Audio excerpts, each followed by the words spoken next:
Halo, saya Daniel Ronda. Saya adalah seorang pengajar di bidang homiletika atau preaching dalam program Pasca Sarjana di SDT Jeffrey Makassar. Tapi saya tidak hanya mengajar, tapi sering juga saya menyampaikan seminar-seminar kepada hamba-hamba Tuhan dan gembala-gembala di seluruh Indonesia tentang salah satunya tentang pelayanan mimbar atau homiletika ini untuk penyegaran hamba-hamba Tuhan.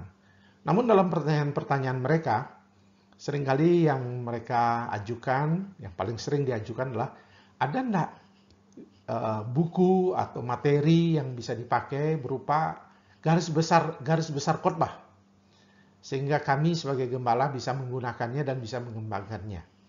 Saya menyadari akan hal ini. Itu terjadi karena para gembala kita cukup sibuk, tapi pada saat yang sama harus mempersiapkan khotbah sebaik mungkin. Oleh sebab itu seringkali mereka kewalahan, bahkan ada yang berkhotbah mungkin rata-rata 2 sampai 3 kali seminggu. Itu berarti sekitar 8 sampai 12 kali sebulan. Itu cukup berat. Sehingga saya berinisiatif untuk menolong para gembala, hamba Tuhan yang melayani mimbar, untuk memberikan semacam eksposisi kitab. Dengan tujuan supaya saudara mendapatkan garis besar daripada teks, sehingga saudara tinggal mengembangkannya.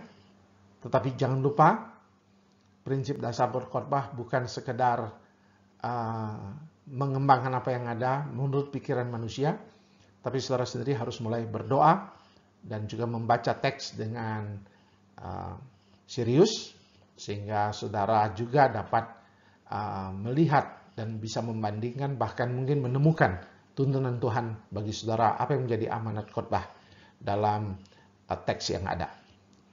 Khusus dalam materi ini secara berseri, saya akan melakukan eksposisi kitab 1 Petrus. Dan di seri yang pertama ini saya akan membahas yaitu 1 Petrus pasal 1, ayat 1 sampai ayat yang kedua. Jadi 1 Petrus pasal 1 ayat 1 sampai yang kedua. Saya akan bacakan untuk saudara. Dari Petrus, Rasul Yesus Kristus, kepada orang-orang pendatang yang tersebar di Pontus, Galatia, Kapadokia, Asia Kecil, dan Bitinia, yaitu orang-orang yang dipilih sesuai dengan rencana Allah, Bapa kita, dan yang dikuduskan oleh Roh, supaya taat kepada Yesus Kristus dan menerima percikan darahnya. Kiranya kasih karunia dan damai sejahtera makin melimpah atas kamu. Nah, sebelum saya masuk ke teks salam ini, maka saya akan mengajak saudara mengenal surat ini. Genre surat atau jenis sastranya adalah surat kiriman. Nah, surat kiriman artinya ada pengirim, ada penerima, dan ada isinya. Nah, siapa yang menulisnya? Tentu yang surat ini ditulis oleh Rasul Petrus. Sekitar tahun 60-an, kita tahu siapa Petrus. Dia adalah seorang murid yang kontroversial, murid yang dekat dengan Yesus, tetapi pada saat yang sama murid yang juga menyangkal Yesus, walaupun dia sangat dekat dengan Yesus, sangat militan terhadap Yesus, membela Kristus Yesus, dan luar biasa pelayanannya. Tapi pada saat yang sama ia juga melakukan protes dan bahkan menyangkal Yesus. Tapi setelah peristiwa kebangkitan dan peristiwa Pentekostal, Rasul Petrus menjadi seorang penginjil yang paling hebat dalam sejarah perjalanan para muridnya, tentunya termasuk dengan seorang rasul lain yang kemudian muncul, yaitu Paulus. Tapi Petrus adalah orang yang begitu luar biasa dalam pelayanan, sehingga ia seringkali dijuluki para rasul untuk orang Yahudi. Sebenarnya tidak terlalu tepat, karena penafsir modern percaya bahwa Rasul Petrus juga melayani orang non-Yahudi. Kalau kita lihat kisah para rasul pasal 10 dan 11, dia juga ada di antara orang-orang non-Yahudi. Lalu bagaimana kita melihat percakapan Paulus yang mengkritisi Petrus dalam kitab Galatia, itu membuktikan bahwa Petrus tidak eksklusif kepada orang Yahudi, tetapi juga orang Kristen yang berlatar belakang Yahudi, tetapi juga kepada semua bangsa-bangsa yang kemudian menerima Yesus sebagai Tuhan dan Juru Selamat. Jadi inilah Rasul Petrus, saudara-saudara bisa memahami bagaimana kedahsyatan seorang hamba Tuhan yang begitu luar biasa, dari seorang nelayan menjadi kemudian seorang martir di kota Roma, yang dalam tradisinya ia disalibkan terbalik dan dipancung karena imannya kepada Yesus dalam tradisi gereja. Nah, tujuan surat ini tentu ditujukan kepada para pendatang, orang Kristen pendatang yang berlatar belakang Yahudi tentunya. Kalau kita melihat bahasa-bahasanya, nanti saya akan uraikan contoh bahasanya seperti apa, seperti percikan, dipilih, dan sebagainya, membuktikan bahwa orang yang mengerti surat ini adalah orang-orang yang mengerti perjanjian lama. Jadi kita, para penafsir, sepakat bahwa walaupun orang Kristen pendatang, tapi majority atau mayoritas itu berlatar belakang Yahudi. Mereka yang ada di Pontus, Galatia, Kapadokia, Asia Kecil, dan Bitinia, sekarang negara Turki. Jadi di Asia yang sekarang sudah menjadi bagian dari Eropa juga. Nah, tema yang kita lihat dalam surat ini adalah tema penderitaan. Jadi ini bukan soal nanti penderitaannya akan diterima pada waktu peristiwa kedatangan Kristus yang kedua kali yang kita sebut dengan tribulasi, tapi ini penderitaan yang dialami oleh orang percaya karena imannya kepada Kristus. Nah, tujuannya bagaimana menguatkan jemaat dalam menghadapi penderitaan-penderitaan yang mereka alami karena Yesus. Jadi bukan mereka menderita karena mereka menjadi seorang kriminal, tapi karena Yesus. Nah, inilah tema penderitaan menjadi tema besar di dalam surat 1 Petrus. Sekarang kita mau mengeksposisi 1 Petrus pasal 1 ayat 1 sampai 2. Kalau kita melihat surat, maka sebagaimana saya katakan di awal, genre surat ini adalah surat kiriman. Surat kiriman tentunya ada pendahuluannya, nanti ada penutupnya, dan ada isi di tengahnya. Nah, bentuk suratnya di awal inilah yang disebut adanya pendahuluan atau yang disebut salam. Apa isi salam ini? Isi salam ini berupa identitas penulis, siapa yang menulis. Dalam hal ini Petrus dengan jelas dituliskan. Dia memiliki identitas sebagai Rasul Yesus Kristus, saksi mata daripada Yesus Kristus sendiri. Dia adalah orang yang dikatakan paling dekat dengan Yesus. Rasul itu eksklusif sekali, diberikan kepada saksi mata yang menyaksikan dan murid langsung, dan hanya diberikan tambahan kepada Paulus karena dia juga menyaksikan dalam peristiwa Damsyik. Kemudian ditujukan kepada tujuan surat kepada orang-orang Kristen yang tersebar di, yang kita sudah sebut tadi, di Asia Kecil atau sekarang yang kita sebut dengan Turki. Dan kemudian diberikanlah identitas penerimanya ini.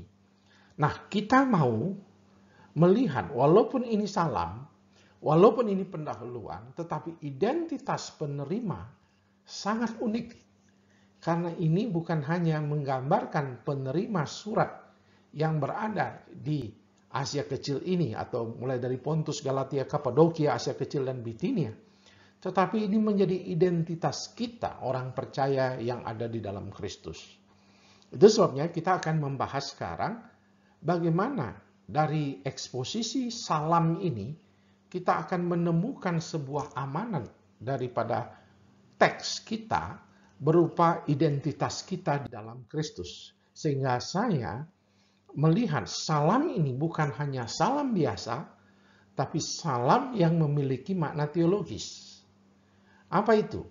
Ia memiliki pokok bahasan. Pokok dari teks ini adalah identitas orang percaya di dalam Kristus.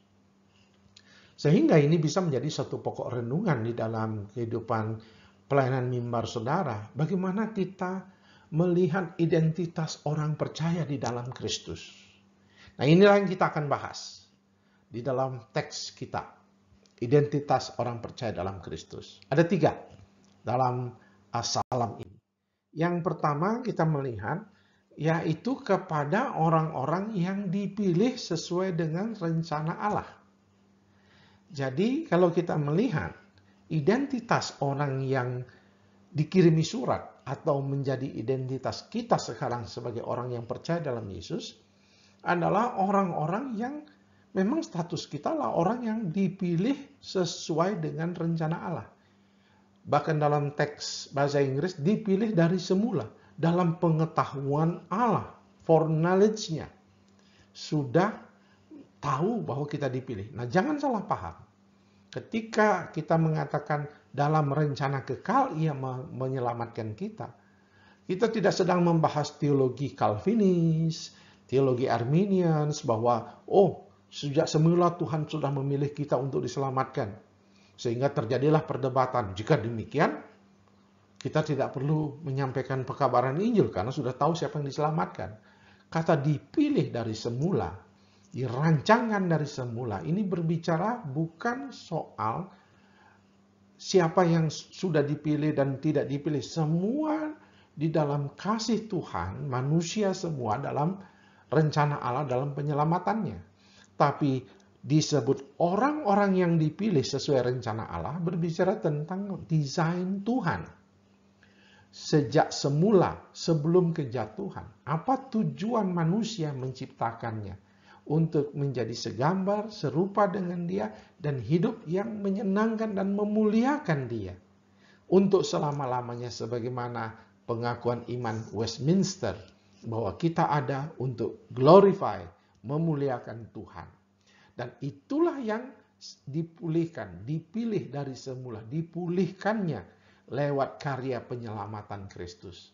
Jadi kata dipilih dari sesuai rencana Allah, berbicara tentang bagaimana Tuhan mengembalikan rencana semula Tuhan. Apa tujuan manusia diciptakan? Yaitu menjadi ciptaan yang sangat berharga di mata Tuhan. Mahkotanya dalam Mazmur 8 dan dikatakan juga dalam kitab Mazmur, dalam kitab Yeremia, sudah ditenun sejak semula. Kita adalah, Tuhan sudah mendesain kita begitu rupa menjadi makhluk yang begitu mulia, yang tujuannya hanya untuk menyenangkan dan memuliakan Tuhan. Dan itulah yang dikerjakannya, dan itulah identitas kita di dalam Kristus. Kita sudah dipulihkan, dipilih untuk memiliki desain Tuhan sejak semula. Sehingga penyelamatan itu bukan usaha manusia, tetapi pemberian dari Tuhan semata-mata, anugerah dari Tuhan. Jadi ketika kita bicara dipilih sesuai rencana Allah, kita bicara tentang bagaimana Allah telah menyelamatkan kita dan memulihkan kita sebagaimana desain Tuhan sejak semula.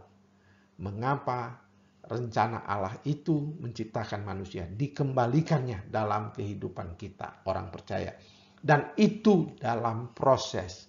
Tidak sempurna dan belum sempurna, tetapi dalam prosesnya. Itulah maksud daripada teks ini. Itu identitas kita yang pertama. Identitas yang kedua adalah kita dikatakan dikuduskan oleh Roh. Yang dikuduskan oleh Roh. Dikuduskan oleh Roh Kudus, kalimat pasif. Itu berarti kekudusan bukan usaha manusia, tapi Tuhanlah yang menguduskan kita. Lalu Tuhan menguduskan kita, itu melalui keselamatan yang diberikan kepada kita ketika kita percaya kepada Kristus. Karya keselamatan itu telah menguduskan kita melalui anugerah penyelamatan itu. Sehingga di dalam kitab Efesus juga dijelaskan ketika kamu percaya, ketika saat itu juga kamu telah dimeteraikan, dikuduskan oleh Tuhan, dimeteraikan oleh Roh Kudus. Jadi Tuhan yang mengerjakan pengudusan. Tetapi pengerjaan pengudusan itu bukan hanya dalam keselamatan, saving grace. Tuhan juga menguduskan kita sehari-hari. Sehingga dia memberikan kekuatan dalam kehidupan kita sehari-hari, profesi kita, pekerjaan kita di marketplace, termasuk kuasa dalam pelayanan. Kekudusan adalah cara Tuhan. Cara di mana kuasa Tuhan dinyatakan dalam kehidupan dan pelayanan kita. Katakan tanpa kekudusan, kamu tidak akan mampu melihat Tuhan. Walaupun kita kudus, kita tidak akan mampu melihat secara visual Tuhan, tetapi kita melihat bagaimana kuasa Tuhan dimanifestasikan, dinyatakan. Sehingga pengudusan itu penting sekali. Pengudusan itu bukan pamer, pengudusan itu bukan untuk menghakimi orang lain, pengudusan itu bukan untuk menunjukkan bahwa kita lebih hebat, tapi untuk menunjukkan bahwa pengudusan ditaruh kata dikuduskan untuk membuktikan itu pemberian, bukan semata-mata adalah kekuatan kita. Memang harus ada upaya untuk kita hidup kudus. Kuduslah kamu sebab aku kudus. Tapi tujuan kudus supaya Tuhan akan memberikan kita kekuatan di dalam kita menghadapi kehidupan dan pelayanan. Kudus adalah cara kuasa Tuhan itu dinyatakan dalam kehidupan kita. Yang ketiga, identitas kita adalah diselamatkan supaya taat kepada Yesus Kristus. Dikatakan di sini, yaitu orang-orang yang dipilih sesuai dengan rencana Allah, Bapa kita, dan yang dikuduskan oleh Roh, supaya taat kepada Yesus Kristus dan menerima percikan darahnya. Saudara, ketika identitas saya dikuduskan oleh Roh Kudus, saya kudus, bukan saya mengabdi kepada kata kekudusan itu, supaya saya mempertunjukkan kekudusan itu, tapi saya kudus, lalu saya mengupayakan ketaatan saya kepada Kristus. Jadi, saya diselamatkan untuk taat kepada Yesus oleh percikan darahnya untuk menerima penebusan. Kata percikan umumnya dipakai oleh orang-orang Yahudi dalam Perjanjian Lama untuk menggambarkan bahwa darah korban binatang untuk korban penebusan salah dan korban penebusan pendamaian dan seterusnya. Nah, kita dikuduskan oleh Roh untuk taat kepada Yesus. Ini penting kita melihat eksposisi ini. Karena seringkali kita dikatakan dikuduskan oleh Roh. Berarti kita harus hidup kudus hanya untuk apa? Untuk apa saudara dikuduskan? Untuk mengatakan supaya saya berkenan kepada Allah. Tapi bagaimana caranya kita hidup kudus yang benar? Hidup kudus yang benar adalah ditunjukkan kepada taat kepada Yesus. Orang yang mengatakan saya kudus, tapi tidak taat kepada Yesus, saya rasa dia tidak kudus. Hanya mereka yang mengatakan dirinya kudus adalah orang yang berjuang untuk taat kepada Kristus Yesus dalam hidupnya. Nah, inilah 3 identitas kita di dalam Yesus. Yang walaupun dalam bentuk salam, menjadi identitas kita juga hari ini. Ini yang membawa kita kepada refleksi.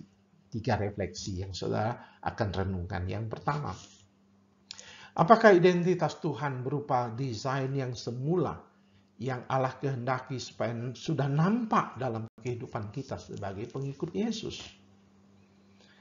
Apakah ketika kita dikatakan dipilih dari semula dalam rencana Allah berupa desain Tuhan itu sudah mulai nampak, keserupaan kita itu sudah mulai nampak dalam kehidupan kita sehari-hari sebagai pengikut Yesus. Sehingga orang lain mengetahui bahwa kita pengikutnya melalui desain yang Tuhan sudah taruh dalam diri kita. Atau nampak. Mulai berdoa supaya itu nampak. Yang kedua, apakah kita selalu datang kepada Tuhan, meminta Tuhan menguduskan kita senantiasa untuk kehidupan dan pelayanan? Ingat, mengapa kita harus ke gereja? Mengapa kita harus bersekutu? Mengapa kita harus berdoa? Karena satu hal, di samping kita menyembah Tuhan, kita meminta Tuhan menguduskan kita. Agar kita menemukan apa yang menjadi rencana Tuhan dalam kehidupan kita. Doa bukan sekedar meminta apa yang kita mau, tapi doa berbicara tentang apa yang menjadi rencanamu dalam hidup saya, supaya saya menemukannya, supaya saya connect, supaya saya memiliki relasi dengan dia. Yang ketiga, apakah kita sedang berjuang untuk menaati firman dan kehidupan Yesus, firman-Nya Tuhan, perkataannya Yesus, dan meneladani kehidupan Yesus di dalam kitab Injil dan dalam kitab-kitab lainnya yang mempertunjukkan bagaimana Yesus memberikan teladan kepada kita. Apa kita sedang berjuang menaati? Orang yang mengatakan dirinya kudus adalah orang yang membuktikan ketaatannya kepada Yesus. Kiranya Tuhan menyertai kita, menolong kita. Nantikan eksposisi kitab 1 Petrus dalam pasal-pasal selanjutnya. Tuhan menyertai kita.